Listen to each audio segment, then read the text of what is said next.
Hey everyone, and welcome back to the channel for another deep dive into retro gaming goodness. Today we're going all the way back to 1998, Back in the day. dusting off our PlayStations and revisiting a true classic, A classic. Brave Fencer Musashi. Ooh. Get ready for some epic sword-swinging action.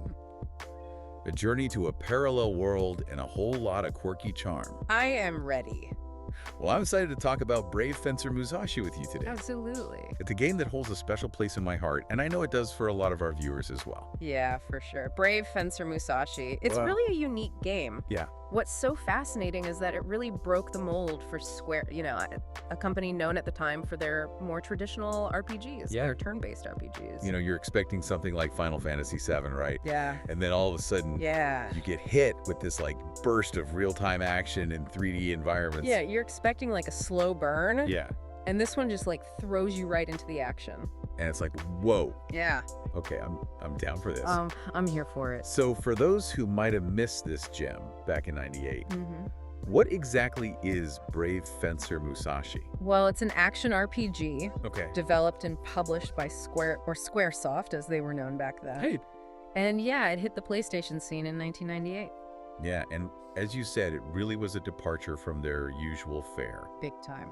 So how did Brave Fencer Musashi shake things up in the world of RPGs? Well, imagine Yeah. you're used to turn-based combat where you really have to plan out each move. Right. Brave Fencer Musashi throws that out the window. Yeah. You are plunged into real-time battle. Yeah. You're controlling Musashi, you're dodging enemy attacks, and you're timing your swings to perfection. Yeah. It's a very different experience. It is. You have to be on your toes. Yeah, it's very action-oriented. Very much so. It's not like you're sitting there, inputting commands and waiting for your turn. Yeah, no, you have to be ready to react. Yeah, at a moment's notice. And on top of that, Mm. you've got these vibrant 3D environments to explore. Oh, yeah. I The remember. world just pops. Yeah, It's so colorful. yeah. So vibrant. I was so impressed back then with the visuals, Yeah, me too. especially compared to a lot of the 2D sprite-based games that were still common. Oh, yeah, at the time, that was a big deal. So how did Brave Fencer Musashi push those boundaries graphically? Well, I mean, they really took advantage of the PlayStation's hardware. The 3D environments, while they might look a little blocky by today's standards, Yeah. they were a revelation back then. They Right. added a whole new level of depth and immersion Yeah. to the gameplay. It wasn't just about the looks, though, right? Oh, no. Brave Fencer Musashi had some really innovative gameplay mechanics, Mm-hmm. like the day-night cycle and the fatigue system. Oh, yeah. Like these weren't just things they added just to look Yeah. cool. No, these were really integrated into the gameplay. Yeah. The day-night cycle influenced the game world. Ah. The townspeople had routines. Yeah. Certain enemies only appeared at certain times. hmm It really added to that sense that the world was alive and dynamic. Yeah, and the fatigue system. Oh man, the fatigue system. Talk about a cool detail. That was genius. Like, explain that a little bit. Okay, so essentially Musashi has a stamina bar, Cup. and as you fight, it depletes. Right. And if you push him too hard without giving him a chance to rest his attacks, weaken, Oh. he becomes more vulnerable. So you can't just button mash your way through this game. No, you have to be strategic. Wow. You have to think about when to attack, when to defend, when to rest. That's awesome. It adds a layer of realism Yeah. and strategy Yeah. to the combat that you didn't see in a lot of games. Yeah, and it makes sense. Yeah, Even the greatest swordsmen in the world of course. can't just fight endlessly without getting tired. Exactly. They need their rest. All right, but let's talk about the real star of the show here. Oh, yes. The legendary dual sword mechanic. The dual swords. Musashi doesn't mess around with just one blade. No, he does not. You've got fusion, your trusty katana Mm-hmm. for quick attacks combos. Yeah, bread and butter. But then you got You got Lumina, Lumina, sword of luminescence. the sword of luminescence. That's right, which has... Powerful blade Yes. with elemental abilities tied to those mysterious 5 scrolls. Oh, yeah. We'll get to that We'll get to those scrolls. in a bit. But it's not just about switching between swords for style points, right? No, not at all. There's real strategy involved here. Absolutely. So tell me about that. Okay, so imagine you're facing Mm-hmm. a fire-breathing enemy. Okay. Now, you could try hacking away with fusion, Right. your trusty katana. Mhm. But you're much better off switching to Lumina, absorbing that fire energy, and then unleashing a devastating water attack. Oh. You know, turn that enemy's power against them. So that dual sword system really forces you to think about enemy weaknesses. Okay. Strategize your attacks and adapt to different combat situations. It's like rock, paper, scissors, but with swords and magic. Exactly. It's a very elegant system. So was this kind of dual-wielding mechanic common back then? No, not really. Or was brave Fencer Musashi ahead of the curve? Very much ahead of the curve. Yeah. Most action games at the time were sticking to a single weapon system. Yeah. So having this dynamic dual sword setup really set brave Fencer Musashi apart. Okay, so we've got this really unique combat system. But what about the story? Oh, story. What kind of adventure are we taking Musashi on? Well, picture this. Okay. You are a young swordsman, just living your life, when suddenly you are ripped from your own world and summoned to the Alukanite kingdom. Talk about a rough Tuesday. Right. Like, what's going on? I know, and to make matters worse, this kingdom is under threat from the evil Thirst Quencher Empire. Thirst Quencher Empire. Thirst Quencher Empire. I love that. I know, right? It's so goofy. It's brilliant. So we've got this classic hero's journey set up, but with that Square signature humor sprinkled in. Exactly. Yeah. You know, they know how to balance that. Yeah. The epic and the comedic. Okay, so Musashi's the chosen one, destined to save the day. Well, but he doesn't exactly jump at the chance to be a hero, right? Not at first, no. Yeah. He's pretty reluctant to get involved. Yeah. I mean, he doesn't want to be a hero. He just wants to go home. Yeah, I get it. Yeah, You're in another world, you're like, I didn't sign up for this. yeah, I just want to go back to my couch. Exactly. Yeah. And then there's this whole quest for the 5 scrolls to unlock Lumina's full potential. Oh, yeah. The 5 scrolls, each one grants Lumina a new elemental power. Oh, okay. It's not just swinging a sword. You're mastering the elements. That's awesome. It is. And of course, you know, every hero needs a rival. And brave Fencer Musashi delivers with Kojiro. Oh, Kojiro, the legendary swordsman. And you know, that's another interesting detail, right? What's that? The game draws inspiration from real-world historical figures like Musashi and Kojiro. Oh, and their legendary duel. It's based on a true story. Yeah, it really adds this extra layer of depth and intrigue to the story. It does, and it makes you want to learn more about the real history behind these characters. It's like they took these figures and dropped them into this fantastical world. Yeah. And gave them a whole new adventure. A whole new adventure. And let's be real, the rivalry between Musashi and Kojiro is the stuff of legends. Oh yeah, it's epic. All right, so we've got Musashi, we've got Kojiro, and then we've got Princess Filet. Ah, Princess Filet. And let's just say things aren't always what they seem with her. She's a bit of a mystery. Ooh, mysterious princess. That's right. I'm intrigued. She keeps you guessing. Then, of course, you have the ultimate showdown with the Wizard of Darkness. The big bad. The big bad. The final boss. It's classic good versus evil, but with brave Fencer Musashi's unique twist. Oh yeah, they always find a way to put their own spin on things. So it's a story full of twists and turns and memorable characters. Absolutely. But what stands out to me is how the developers managed to weave humor and heart into this epic tale.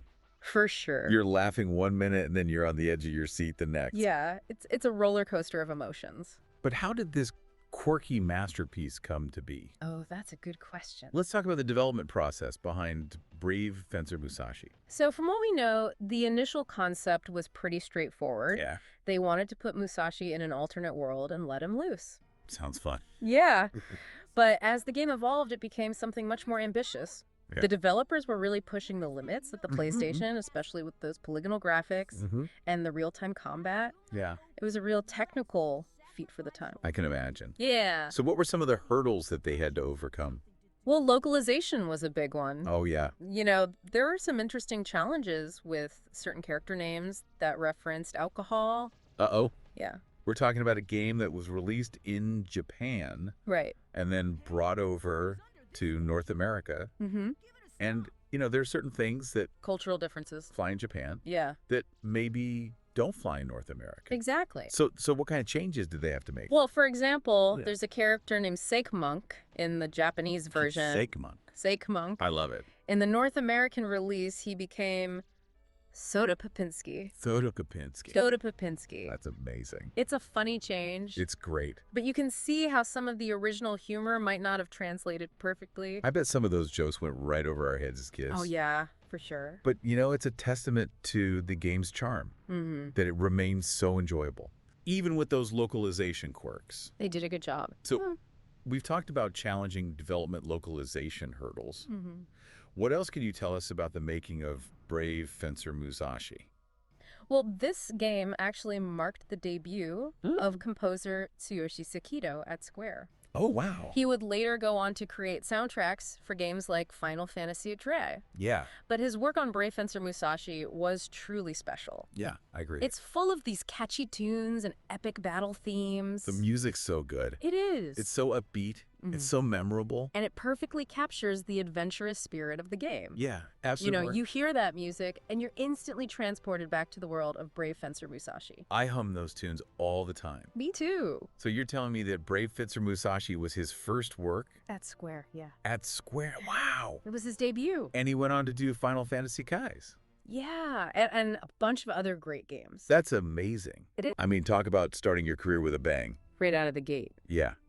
So after Brave Fencer Musashi wrapped up, Yeah. a lot of the members of the development team went on to work on other major Square titles. That's right. Like? Parasite Eve II, Mana, Chrono Cross. Wow. Some big names there. Some big names. Yeah. That's like an all-star team. It is. It's a who's who of Square Enix developers. And eventually they all came together to work on Final Fantasy XI. Yeah, the groundbreaking MMORPG. So you could argue that Brave Fencer Musashi played a small role In a way. in shaping the future of online gaming. Yeah. Yeah, it's fascinating to see how these different games and development teams are all interconnected. So we've got this innovative gameplay, compelling story, killer soundtrack, talented development team. Absolutely. But how was Brave Fencer Musashi received when it first came out? It was very well received. Yeah. Critically acclaimed. I remember those magazine reviews. Oh, yeah. They were raving about it. The visuals, the gameplay, the story. What were some of the things that they really highlighted? Well, they praised the visuals, especially for the time. Yeah. They loved that unique blend of action RPG elements and humor. Yeah. And the gameplay, particularly the action elements, it was seen as a breath of fresh air in a genre that was still heavily dominated by turn-based combat. I remember reading some comparisons to The Legend of Zelda. There were a few. Did those comparisons hold up? I mean, there are definitely some similarities. Yeah. Both games featured a young hero on a quest. Right. Sword-based combat, a mix of action and puzzle solving. But Brave Fencer Musashi managed to carve out its own niche in the action RPG genre. What do you think set it apart? I think the humor and the characters really set it apart. You don't often find that level of lightheartedness in a game that also has such a classic hero's journey storyline. It really is a special game. It is. So we've established that Brave Fencer Musashi was a critical and commercial success. It was a hit. But what about its legacy? Oh, the legacy. Did it spawn any sequels or spin-offs? Well, there was a mobile adaptation released in 2005 Okay. called Musashi Mobile Samurai. Musashi. Mobile Samurai. But it was exclusive to Japan. Of course it was. Of course. But anything else? Yes. The more important one, a full-fledged sequel for the PlayStation 2 called Musashi, Samurai Legend. Okay. Also released in 2005. So the Legend of Musashi continued. It did. Did the sequel live up to the original? Well, that's a question for another deep dive. Okay, fair enough. Yeah, I'll save that for another time. But before we move on to the sequel, I think let's take a moment to appreciate the impact of the original Brave Fencer Musashi. Absolutely. This wasn't just a fun game. This was a game that pushed boundaries, It did. innovated on genre conventions, For sure. and left a lasting mark on the world of RPGs. Absolutely. It was a trailblazer. It was. True trailblazer. Now we want to hear from you. Yes. Have you played Brave Fencer Musashi? What are your memories? What are your favorite moments or characters? Let us know in the comments below. Let us know in the comments below. And if you enjoyed this trip down memory lane, be sure to hit that like button and subscribe to the channel for more retro gaming goodness. Yes, please do. It really helps us out. Every comment, every subscriber. Lets us know what you want to see more of. Yeah, and And it helps the channel grow. And if you're feeling extra generous Mm-hmm. and you want to support the channel even further, you can check out our Patreon page. Yes. The link is down in the description. Every little bit helps. Every little bit helps us keep the lights on. And the retro games coming. Now, back to brave Fencer Musashi. One of the things that always impressed me about this game was its ambition. You know, the developers weren't afraid to experiment and try new things, Yeah. even with the limitations of the PlayStation hardware. Yeah, they really went all out. Right? Wow, yeah. It's like they took bits and pieces from action games, RPGs, and even a touch of platforming, Mm-hmm. and blended it all together. They weren't afraid to mix genres, Yeah. and it worked. And it created this incredibly fun experience. Mm-hmm. And speaking of unique, we've got to talk about the day-night cycle. Oh, the day-night cycle. How many Yeah. games in 1998 were doing that? Not many. Yeah, it was pretty groundbreaking for its time. It was ahead of its time. And it wasn't just a visual gimmick. No. Townsfolk had different routines depending on the time of day. Right. Certain enemies only appeared at night. Yeah, it wasn't just a pretty background. It felt like a real living world. It really did. Yeah. I remember spending hours just wandering around the town, Oh, yeah. checking out what everyone was up to at different times. Seeing how things changed Yeah, from day to night. yeah. It was, amazing. yeah, it really made you feel like you were part of this living, breathing world. Exactly. And then on top of that, you have that fatigue system. Oh, yeah. The fatigue system. It's such a small detail, Small detail, but big impact. but it adds so much to the immersion. Absolutely. You actually had to think about Musashi's well-being. You had to take care of him. Make sure you got enough rest. Make sure he was eating his vegetables. I mean, who would have thought that a fatigue system could add a layer of realism to a game about a legendary swordsman fighting a soda pop obsessed empire? Right. It's those little touches, you know, Yeah. that really make a game memorable. Speaking of memorable, Yes. the character designs in Brave Fencer Musashi are fantastic. Oh, they're so good. They're so expressive. Mm-hmm. They're charming. Full of personality. They're full of personality. Yeah. From the goofy townsfolk to the off-the-wall bosses. Every character is just dripping with charm and creativity. You can tell that the developers had a lot of fun Oh, yeah. creating them. They poured their hearts into it. Yeah. Do you have a favorite character? Oh, that's a tough one. I know, right? There are so many great ones. Yeah. But I think I have to go with the Master of War. Oh, the Master of War. He's that wise old sage Yeah. who guides Musashi on his journey. Yeah. But he's also got this hilarious, sarcastic side. Yes. He's always cracking jokes and making fun of Musashi's naivete. It's such a great dynamic. It is a classic master-student relationship. I love him, especially when he's teaching Musashi Oh, yeah. new sword techniques. It's like a comedy routine in the middle of this epic adventure. It's amazing to think that this game came out over 25 years ago. I know. And it's still so much fun to play today. It holds up. It really does. It's timeless. Yeah, it's a testament to its timeless design Absolutely. and its enduring appeal. People still love this game. Yeah, I can see why. And for good reason. So we'd love to hear from you. What are your favorite memories of Brave Fencer Musashi? Do you have any favorite characters or moments you'd like to share? Drop them in the comments below. And hey, if you're enjoying this trip down memory lane, don't forget to hit that like button and subscribe to the channel for more retro gaming goodness. You know, we put a lot of heart and soul into these deep dives. We do? So every Just every subscriber really means the world to us. It does. It keeps us going. And if you're feeling extra generous Mm-hmm. and you want to support the channel even further, you can always support us on Patreon. That's right. The link is in the description below. Every little bit helps us keep the lights on and the retro games coming. Now, getting back to Brave Fencer Musashi, one of the things I always appreciated about this game was its sense of humor. Oh, yeah. The humor. It never took itself too seriously. It knew how to have fun. Yeah, Yeah. and it made it so much more enjoyable. It added to the charm. Yeah, it's a game that knows how to have fun, and it really comes through in the writing and the characters, even in the gameplay itself. Absolutely. Remember the hot spring scene with the monkeys? Oh, yeah! Pure comedy gold. And then there's that whole sequence where you have to dress up Musashi in a frog costume. Oh, yeah. The frog costume. Infiltrate the Thirst Quencher Empire's base. Classic. I was laughing out loud. It's those unexpected moments of absurdity Yeah. that make Brave Fencer Musashi so unique. It's a game that constantly surprises you. It keeps you on your toes. You never know what's going to happen next. And it's always a delight. It's like the developers knew exactly when to inject a bit of silliness to keep things from getting too serious. It's a delicate balance. It is. But they pulled it off masterfully. And the best part is, the humor never feels forced or out of place. No, it always feels organic.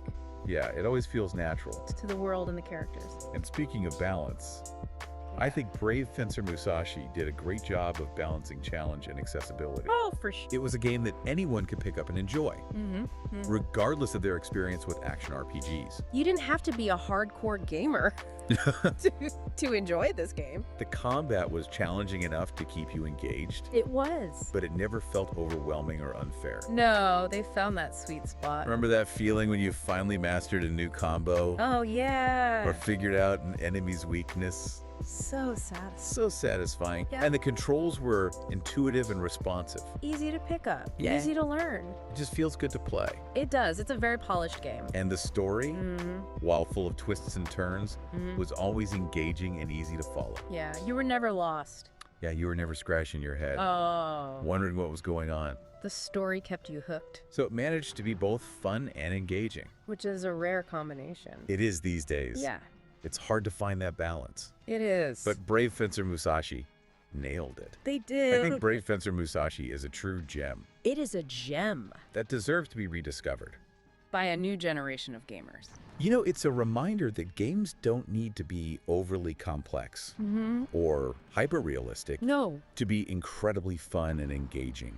sometimes simplicity is best. It's funny how certain games can just transport you back to your childhood, Oh, yeah. like in an instant. It's like stepping into a time machine. For me, brave Fencer Musashi brings back so many warm and fuzzy memories of summer afternoons Yeah. spent exploring the Alucinate Kingdom, Battling those quirky enemies. battling those quirky enemies, just losing myself in this wonderful, wacky world. I feel the same way. Yeah. I mean, those were the days. They're good times. Just glued to the screen controller in hand, Yeah. completely absorbed in the adventure. It's a feeling that's hard to replicate these days. It is. It's a testament to the power of games to create those lasting memories and to transport us to other worlds. Absolutely. And even today, all these years later, brave Fencer Musashi still holds up so well. It does. It's proof that great game design is timeless.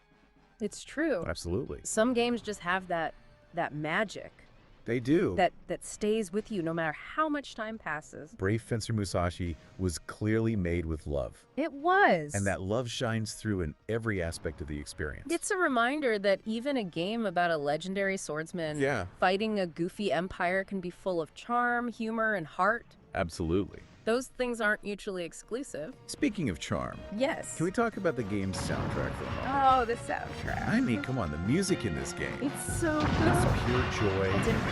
It's so catchy. It's so upbeat. It just perfectly captures the spirit of the game. Tsuyoshi Sekiro really knocked it out of the park with this one. He created a soundtrack that's adventurous, playful, and full of heart. Yeah. It's like the perfect accompaniment to Musashi's epic journey. I still hum these tunes to this day. Me too.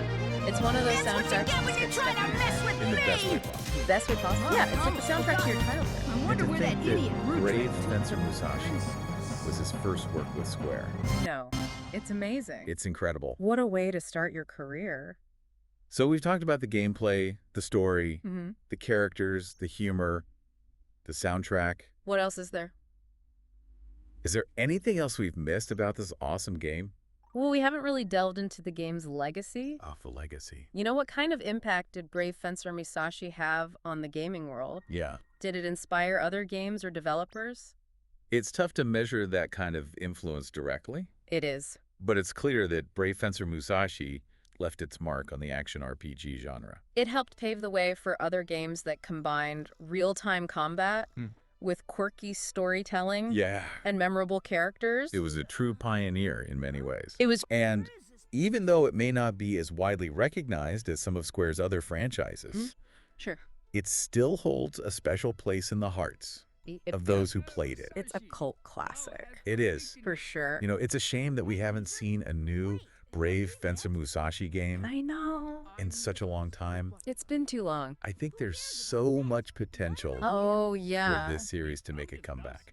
Imagine a modern Brave Fencer Musashi game Ooh, built for today's consoles. yeah. Open world exploration. Okay. Fluid combat, a deep and engaging story, Mm-hmm. maybe even online co-op, Oh. where you and a friend can team up Yeah. to fight the forces of evil. The possibilities are endless. They are. Don't tempt me. I know, right? I would love to see Musashi and Kojiro go head-to-head in glorious 4K resolution. Oh, man. Maybe we can start a petition or something. I'm in. Let's get the hashtag bring back Musashi trending. All right. I'm with you on that one. Let's do it. But for now, we'll have to settle for our fond memories. Yeah. And the occasional playthrough of the original. Which is not a bad thing at all. Not at all. Brave Fencer Musashi is a timeless classic It is. that can be enjoyed over and over again. You're absolutely right. Yeah. Okay, everyone. It's time for us to wrap up this part of our deep dive into the world of Brave Fencer Musashi. Okay. But before we go, we want to hear from you. Yes. Let's open up the discussion. What are your favorite memories of Brave Fencer Musashi? What did you love most about the game? Did you have any epic boss battles? Or funny moments that stuck with you all these years? Share your thoughts and stories in the comments below. And as always, if you enjoyed this nostalgic journey, don't forget to give the video a thumbs up and subscribe to the channel for more retro gaming fun. Your support really means the world to us, It does. and it helps us keep creating content that you will enjoy. That's right. And if you're feeling super generous and want to go above and beyond in supporting us, you can find our Patreon link in the description below. Every contribution helps us continue creating these deep dives into the games we love. Now for a final thought-provoking question. If you could bring back any classic PlayStation game for a modern reimagining, Ooh, which one would you choose and why? that's a tough one. It is. There are so many great games from that era. Let us know in the comments. Yeah. Ooh, that's a tough one. I've got so many favorites from that era. I know, me too. But for now, we'll leave you with that question to ponder. Okay.